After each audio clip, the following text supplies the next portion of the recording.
Welcome back, students. So now we have completed you can say that statistic as a singular now. Now we are moving towards last lecture में मैंने आपको 3 point बोले थे, ठीक है? तो उसमें से 2 पॉइंट आज हम करेंगे. तो first point is nature of statistics and second is limitations.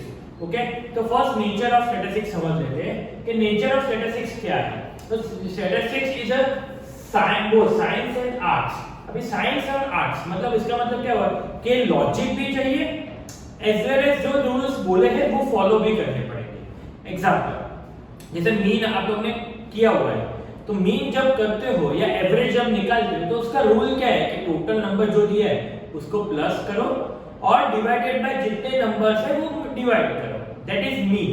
Okay, ये रूल वो करना पड़ेगा. अभी आर्ट्स के उसमें कोई भी नंबर आएगा, लॉजिक तो वही का वही रहेगा, तो वो चेंज नहीं होगा. तो statistics is both science and arts, दोनों चीज है उसमें कोई भी चेंज नहीं कर सकते कि भाई नहीं आज हम एवरेज इस तरह से निकालेंगे, एवरेज उस तरीके से निकालेंगे. Yes, there might be different methods but the concept is same. Okay, clear. Now अभी उसमें 2 पॉइंट है, डिस्क्रिप्टिव एंड इन्फ्रेंशियल. डिस्क्रिप्टिव मतलब जो भी एवरेज है. फॉर एग्जांपल एक एग्जांपल दे रहा, आपके क्लास में जितने भी लोग हो उसकी एवरेज वेट निकाला जाएगा और वो लिखा जाएगा. एवरेज वेट पहले इंडिविजुअल वेट लिखा जाएगा, उसके बाद एवरेज वेट लिखा जाएगा. That is considered as descriptive. फिर से समझा रहा हूं कि डिस्क्रिप्टिव नेचर ऑफ स्टैटिस्टिक्स में 2 पॉइंट है, डिस्क्रिप्टिव एंड इन्फ्रेंशियल. अबे डिस्क्रिप्टिव का मतलब क्या है कि डिस्क्रिप्टिव एक फॉर्म है कि अगर फॉर एग्जांपल आप कोई भी एवरेज निकाल रहे हो, किसी भी चीज की एवरेज निकाल रहे हो, that you have to write it down. कहीं पे लिखा हुआ होना चाहिए, कहीं पे नोट किया हुआ होना चाहिए. Then and then only it will be considered as descriptive. Clear. अभी नेक्स्ट इज इन्फ्रेंशियल. इन्फ्रेंशियल मतलब क्या हुआ कि आप एवरेज निकालते हो और वो डेटा आप उसमें से भी कुछ लोग को सिलेक्ट करते हो. एग्जांपल दे रहा हूं, 100 लोग का एवरेज निकाला, ठीक है. 2 क्लास है आपके, दोनों क्लास मिला के 100 स्टूडेंट्स है, तो आपने उसके एवरेज है वेट कितना वो निकाल लिया, इंडिविजुअली लिख लिया, दैट इज कंसीडर्ड डिस्क्रिप्टिव. उसमें से आपने एवरेज निकाल के साइड में रख दिया. ओके, उसमें से सिर्फ 20 लोगों को सिलेक्ट करते हो, उसको क्या बोलेंगे, सैंपल. उसको क्या बोलेंगे, सैंपल. 20 लोगों को सिलेक्ट करते हो, तो वो जो सिलेक्शन है उसको हम लोग क्या बोलेंगे, इन्फ्रेंशियल. क्या बोलेंगे, इन्फ्रेंशियल. क्लियर. ठीक है, दोनों में डिफरेंस पता चल गया. ये डिस्क्रिप्टिव मतलब कहीं पे लिखा हुआ होना चाहिए, जो भी डेटा आप कलेक्ट करते हो, जो भी एवरेज निकालते हो, इसमें जो डेटा इसमें कलेक्ट किया हुआ है, लिखा हुआ है, उसमें से आप एवरेज निकाल के कुछ भी कोई 10 या 15 या 20 लोग को सिलेक्ट करोगे, that is called inferential. Okay, clear. दोनों में डिफरेंस इजीली पता चल गया. Now limitation. ये लिमिटेशंस क्यों है? स्टैटिस्टिक्स है, पॉजिटिव पॉइंट्स हमने देखे तो उसका नेगेटिव भी पॉइंट होना चाहिए ना. हर चीज का पॉजिटिव प्रोस एंड कॉन्स होंगे, हर चीज के पॉजिटिव एंड नेगेटिव पॉइंट्स होंगे और होंगे ही. कैसे? अभी स्टडी ऑफ न्यूमेरिकल फैक्ट्स और इसमें एक सबसे बड़ी चीज है कि लॉजिक मतलब क्या बोल सकते हैं कि रिवर्स नंबर्स होने चाहिए. न्यूमेरिकल डेटा कोई समझने में है, ठीक है, उसके अलावा कुछ नहीं. फीलिंग्स नहीं समझते, ठीक है, आपका नॉलेज कितना है वो नहीं समझता. इंपॉर्टेंट क्या है इधर, न्यूमेरिकल फैक्ट्स. क्या है, न्यूमेरिकल फैक्ट्स. न्यूमेरिकल फैक्ट्स होंगे जितने सही, उतना स्टैटिस्टिकली वो सही गिना जाएगा. Clear, got it. तो स्टडी ऑफ न्यूमेरिकल फैक्ट्स होंगे कि भाई जितने भी डेटा आपके पास है, अगर वो नंबर्स के फॉर्म में तो हम समझ लेंगे, ठीक है. आपको कितनी मेहनत गई, ये डेटा कलेक्ट करने में बहुत थक गए, वो सब कुछ मैटर नहीं करता. डेटा जो लाए वो सही है, यस सर वो सही है, then it will be helpful for statistical. Okay, clear. Second, study of aggregates only. Total aggregates का ही इंपॉर्टेंस है, ठीक है. आपने 50 लोग का मार्क्स लिए, ओके, उसका टोटल किया तो वो इंपॉर्टेंट है.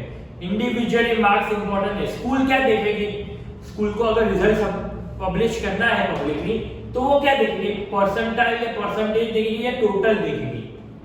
वो मैटर नहीं करता उनके लिए कि इंडिविजुअल में कितने लोग के कम आए कितने ज्यादा आए, that is of least concern. Okay, clear, got it. Homogeneity of data essential requirement कि होमोजेनिटी मतलब सिमिलर काइंड ऑफ, होमोजेनिटी मतलब similar kind of, same kind of data होना चाहिए। एग्जांपल दे रहा हूं, समझ लेना। अगर मैंने बोला कि आप अपने क्लास के मार्क्स लिख के आओ, तो आप अपने क्लास के ही लिख के लाओगे। आप 10th स्टैंडर्ड के स्टूडेंट्स के मार्क्स लिख के नहीं लाओगे या 12 स्टूडेंट्स के मार्क्स लिख के नहीं लाओगे, आप 11 स्टूडेंट्स के मार्क्स लिख के आओगे। क्यों? क्योंकि उससे होमोजेनिटी की है, क्योंकि ये हर एक स्टूडेंट एक ही क्लास में है, एक ही चीज पढ़ता है, हर एक सेम सब्जेक्ट है, तो होमोजेनिटी इन डेटा होना चाहिए। अगर आप, मैंने बोला कि स्कूल के मार्क्स लेके आओ हर एक स्टैंडर्ड के, तो वो डेटा कुछ काम का, सर क्या काम का, ये 9th के भी होंगे स्टूडेंट्स, 8th का भी मार्क्स होंगे, 12th का भी मार्क्स होंगे, 11th के भी मार्क्स होंगे, तो सब अलग अलग मार्क्स है। तब स्टैटिस्टिक्स में कोई फायदा हुआ नहीं। स्टैटिस्टिक्स में फायदा तब होगा जब वो सेम मार्क्स हो, पर वो नेगेटिव पॉइंट भी है, वो नेगेटिव पॉइंट भी है। क्यों नेगेटिव पॉइंट है? तो मैंने जरा एक्सप्लेन किया कि मुझे पूरे स्कूल का डेटा चाहिए। अभी पूरे स्कूल का मैं मार्क्स लेने जाऊं तो वो होमोजेनिटी नहीं है, वो अलग अलग है। तब स्टैटिस्टिक्स में काम आएगा नहीं, तब काम नहीं आएगा। ठीक है, क्लियर। तो homogeneity of data an essential requirement, वो कंपलसरी है। वो क्या है? कंपलसरी है ना। Results are true on an average. आपके पास अगर डेटा सही हो तो आपके रिजल्ट्स भी सही आएंगे। ओके, स्कूल सोचती है कि भाई हमें अभी क्या करना है कि हमें रिजल्ट लाना है, 11 जो 10th के स्टूडेंट्स है उसका सबका एक प्रॉपर रिजल्ट बनाना है। उनके पास सीट नंबर नहीं है, वो सीट नंबर है, उन्होंने कॉपी किया, लेकिन कॉपी करने में गलती हुई तो रिजल्ट सही मिलेगा नहीं। इसीलिए लिखा है कि results are true on average, almost results are true, but if the data is correct, if the data is correct, अगर डेटा गलत हुआ तो आपका क्या होगा, ऑटोमेटिकली वो कोई मतलब नहीं रहेगा। Clear? Okay, next, without reference result में प्रूव रॉन्ग। आपने बोला कि ओवरऑल रिजल्ट 100 बच्चे थे, उसमें से 95 पास हुए। कहां से मिला ये डेटा? आपके पास प्रूफ है कोई? अगर प्रूफ नहीं है तो ये डेटा गलत हुआ। ठीक है, समझ में आया? कल उठ के कोई बोलेगा कि मेरे 85% आए, तो मार्कशीट दिखा दूंगा, मेरे मार्कशीट नहीं, मैं मेरे पे भरोसा करो, आप करोगे उस पे? नहीं। क्यों? क्योंकि आपने उसकी मार्कशीट नहीं देखी, रेफरेंस नहीं है कोई आपके पास। जब रेफरेंस हो तब ये डेटा सही हो जाएगा। अगर रेफरेंस नहीं हो तो स्टैटिस्टिक्स के हर डेटा गलत, हर डेटा गलत। क्लियर? ओके, वो नेगेटिव पॉइंट है, क्योंकि अगर सबके पास रेफरेंस हो ऐसा जरूरी है नहीं।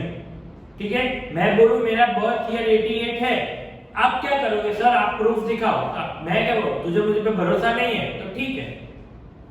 तो रेफरेंस देना हर बार जरूरी नहीं होता। Okay, can be used only by the experts. जो डेटा मिलता है, ठीक है, अगर फॉर एग्जांपल स्कूल वालों ने डेटा कलेक्ट किया कि भाई 95 स्टूडेंट्स पास हो गए 100 में से, तो वो डेटा कौन यूज करेगा? स्कूल। आप करोगे?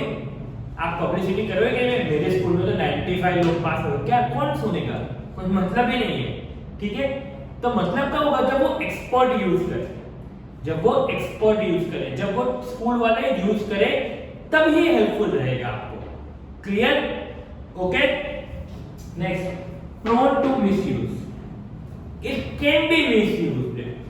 ठीक है, आपकी स्कूल में किसी के हाईएस्ट मार्क्स आए, ठीक है, हाईएस्ट परसेंटेज आए, आप यूज करते हो, ठीक है, स्कूल वाले से, आप मतलब स्कूल वाले यूज करते हैं, कोई और इंस्टीट्यूट वाला वो डेटा कलेक्ट वो यूज कर सकता है। क्यों?